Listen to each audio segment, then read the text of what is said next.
Shalom, penonton setia channel Setetes Air Hidup. Salam sejahtera untuk kita semua. Semoga hari ini kita mendapatkan sukacita dan pengharapan yang baru dari Tuhan Yesus Kristus. Pada kesempatan kali ini, Bunda Esther akan menyampaikan renungan firman Tuhan yang berjudul Menyesal Kemudian Tidak Berguna. Menarik bukan? Untuk itu, sebelum mendengarkan, jangan lupa untuk like, subscribe, dan aktifkan tombol lonceng agar Bapak Ibu Saudara selalu mendapatkan informasi terupdate. Selamat mendengarkan, Tuhan Yesus memberkati. Salam metanoia meno peripateo.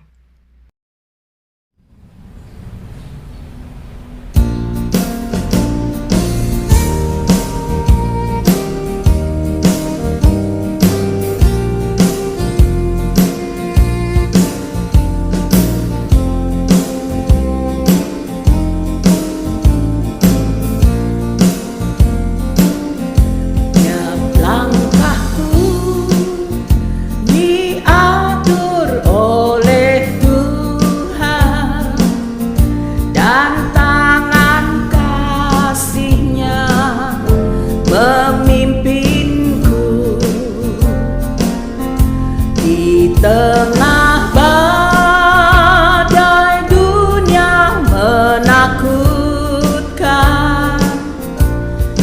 hatiku tetap tenang teduh. Tiap langkahku ku tahu yang Tuhan pimpin ke tempat dihantarnya hingga sekali nanti aku tiba di rumah Bapa surga yang bakar. Di waktu imanku mulai dan bila jalanku hampir sesat, ku pandang Tuhanku penebus dosa.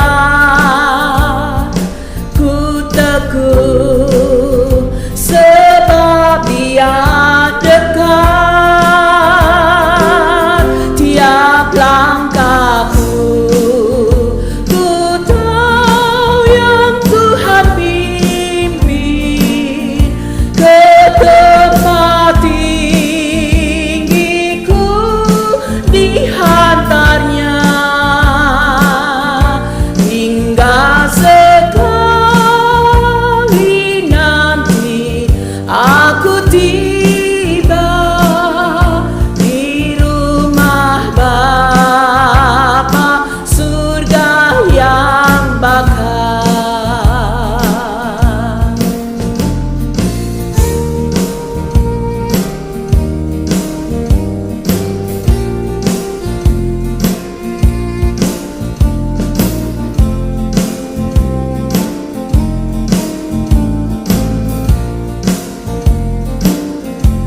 Di dalam Tuhan saja harapanku, sebab di tangannya sejahtera.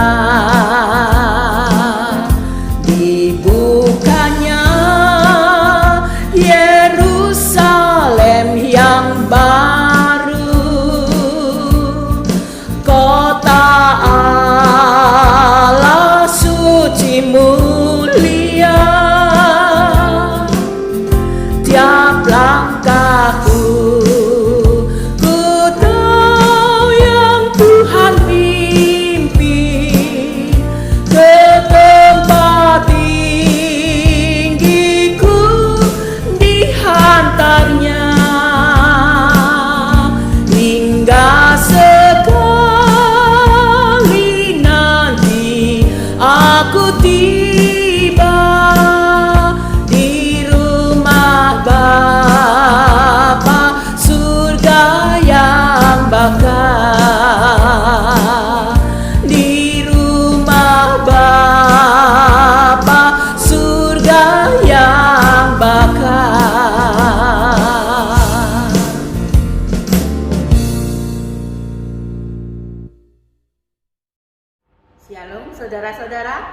Sebelum kita mendengarkan renungan firman Allah, mari kita berdoa terlebih dahulu bersama-sama. Tuhan Yesus, terima kasih kalau saat ini kami masih beroleh kesempatan untuk kami boleh mendengarkan firman-Mu. Kami percaya Engkau ada di tengah-tengah kami, kuasa Roh-Mu yang kudus memberikan hikmat kepada kami semuanya. Terima kasih dalam nama Tuhan Yesus. Haleluya. Amin. Saudara, mari kita lihat di dalam Lukas 13 ayat yang ke-25. Seperti yang ada di layar LCD ini. Demikianlah firman Tuhan. Jika tuan rumah telah bangkit dan telah menutup pintu, kamu akan berdiri di luar dan mengetuk-ngetuk pintu sambil berkata, "Tuan, bukakanlah kami pintu." Dan ia akan menjawab dan berkata kepadamu, "Aku tidak tahu dari mana kamu datang." Ayat 26, maka kamu akan berkata, "Kami telah makan dan minum di hadapanmu, dan engkau telah mengajar di jalan-jalan kota kami." Ayat 27, tetapi ia akan berkata kepadamu, "Aku tidak tahu dari mana kamu datang. Enyahlah dari hadapanku, hai kamu sekalian yang melakukan kejahatan." Ayat 28, di sanalah akan terdapat ratap dan kertak gigi apabila kamu akan melihat Abraham dan Ishak dan Yakub dan semua nabi di dalam kerajaan Allah, tetapi kamu sendiri dicampakkan keluar. Saudara, Lukas pasal 13 ini judulnya atau perikopnya adalah siapa yang diselamatkan. Ada dua hal yang akan saya sampaikan kepada saudara saat ini. Yang pertama, tadi dari ayat yang sudah kita baca, apabila kita sampai ketinggalan tidak masuk surga, maka pintu surga itu akan benar-benar tertutup rapat buat kita, karena Tuhan sendiri yang menutupnya. Dan jika Tuhan yang menutup pintu, maka tidak ada satupun yang dapat membukanya. Saya ulangi sekali lagi, firman Allah tadi mengatakan, jika kita sampai ketinggalan tidak masuk surga, kita akan berada di luar, dan pintu surga itu akan tertutup rapat buat kita. Saudara ingat, jika Tuhan yang menutup pintu itu, tidak ada satupun yang dapat membukanya. Hal ini yang akan terjadi. Apapun argumen kita, apapun alasan kita, tidak akan dapat membuka pintu yang sudah tertutup itu. Nego apapun yang saudara ajukan tidak akan merubah keputusan untuk pintu ini bisa terbuka kembali. Mungkin saudara akan ajukan argumen kepada Tuhan, "Tuhan, aku adalah orang yang paling baik selama di bumi. Aku sudah menolong si A, si B, si C. Aku sudah membantu si A, si B, si C.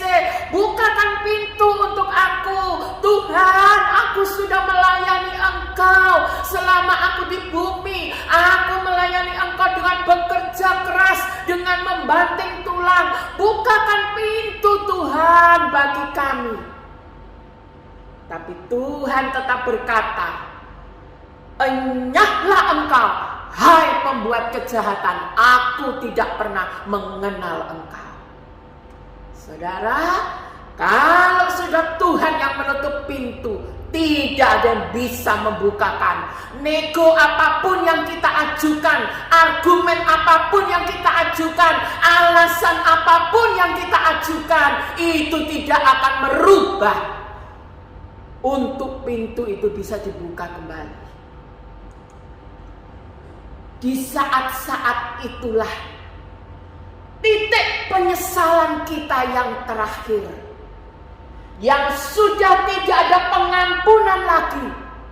Dan di saat itulah kita menerima sebuah kenyataan untuk menerima hidup kekal di sini. Saat pintu itu sudah tertutup, itulah titik terakhir penyesalan kita.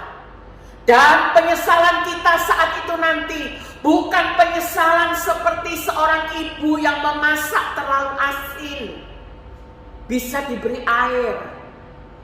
Penyesalan kita waktu itu nanti adalah bukan penyesalan seperti orang gunting rambut kependekan, 3 bulan lagi bisa panjang. Tapi penyesalan kita saat itu adalah penyesalan yang sudah tidak dapat ditebus dengan apapun juga. Dan kita harus menerima semuanya itu. Dan kalau pintu surga sudah ditutup, kita akan berada di sini, saudara. Karena pintu surga itu sudah tidak bisa dibuka lagi, karena Tuhan sendiri yang menutupnya. Kita akan berada di sini. Penyesalan kita terakhir akan berakhir di sini. Sekarang ini, detik ini, mungkin kita masih merasa nyaman dengan berbuat dosa. Detik ini mungkin kita masih merasa nyaman, kerasan berkubang dalam dosa. Detik ini kita masih merasa nyaman dan oke-oke saja dengan tenangnya melanggar garis-garis kekudusan. Detik ini kita mungkin masih merasa nyaman dan tenang-tenang saja melakukan perbuatan-perbuatan duniawi yang dibenci oleh Tuhan. Detik ini mungkin kita masih merasa nyaman dan tenang-tenang saja bersahabat dengan duniawi. Tetapi ingat, sebentar lagi, waktunya tidak lama. Iblis pun tahu bahwa waktu ini sudah singkat. Kalau kita tidak cepat-cepat bertobat, maka hal ini yang akan terjadi dalam hidup kita. Kita mengetuk-ngetuk pintu dengan berbagai argumen, alasan, nego yang kita ajukan kepada Tuhan. Pintu tetap tertutup bagi kita.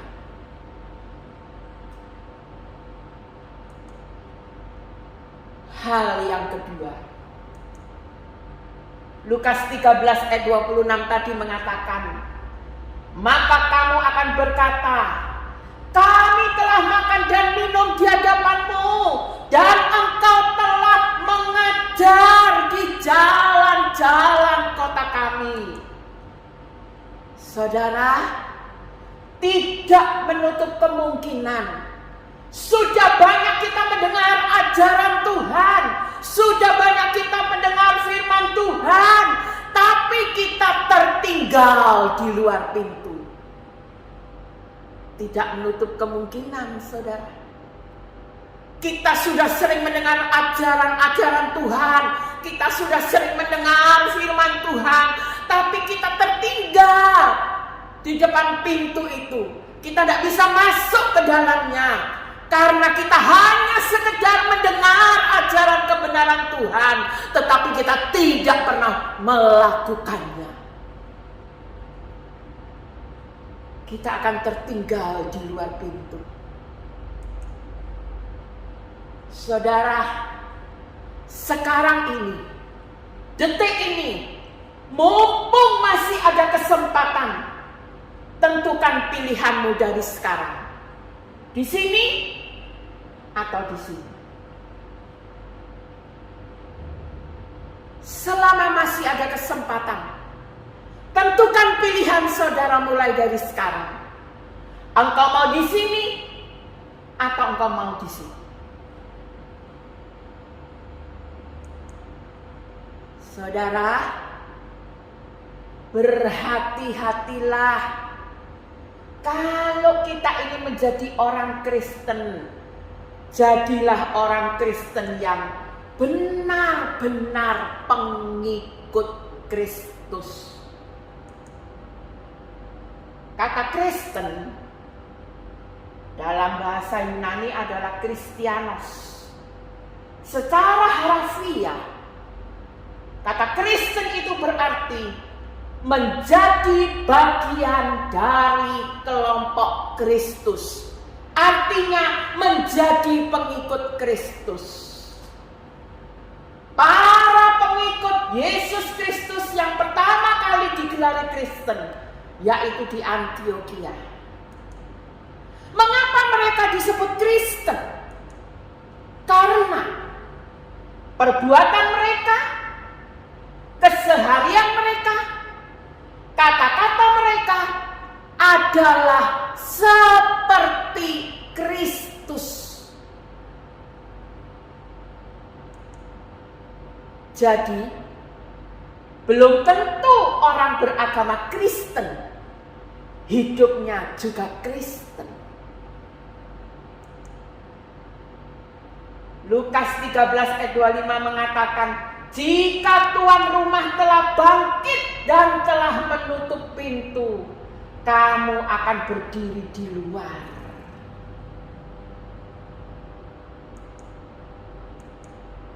Hati-hati saudara, jangan sampai menyesal kemudian.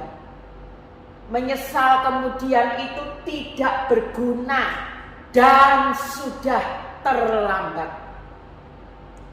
Oleh karena itu, kalau kita mau jadi orang Kristen, jadilah orang Kristen yang sungguh-sungguh, yang setiap hari hidup dalam pertobatan, hidup dalam metanoia, artinya pertobatan yang disertai perubahan pola pikir,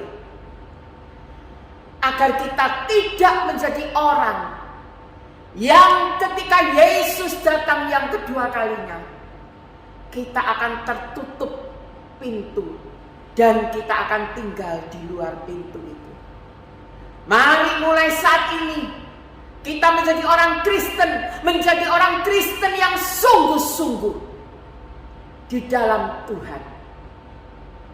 Memang tidak mudah menjadi orang Kristen. Tidak semudah kita menuliskan kata Kristen di KTP.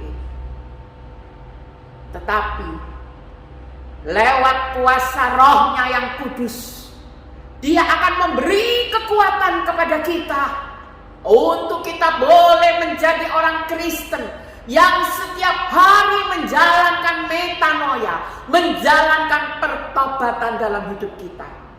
Agar kelak jika Kristus datang yang kedua kalinya, kita bisa masuk ke dalam kerajaan surga.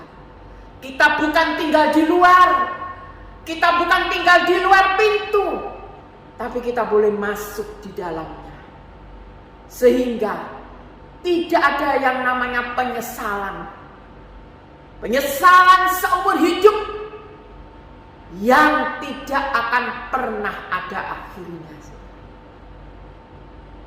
Saudara, biarlah melalui renungan firman Tuhan ini boleh membuka pintu hati kita untuk kita boleh sadar bahwa hari-hari ini adalah hari-hari yang merupakan kesempatan bagi kita untuk kita boleh hidup dalam pertobatan, agar nanti sebentar lagi jika Yesus datang yang kedua kalinya, kita tidak akan tinggal di luar pintu itu, tapi kita akan masuk di dalamnya, hidup bersama-sama dengan Kristus dengan penuh damai sejahtera. Amin. Tuhan memberkati. Salam metanoia, meno peripateo. Mari kita berdoa bersama-sama. Terima kasih Tuhan buat firman-Mu saat ini. Hamba-Mu percaya firman-Mu ini menjadi berkat bagi setiap orang yang mendengar dan melihat dari renungan ini. Terima kasih. Dalam nama Tuhan Yesus, hamba-Mu sudah berdoa. Haleluya. Amin.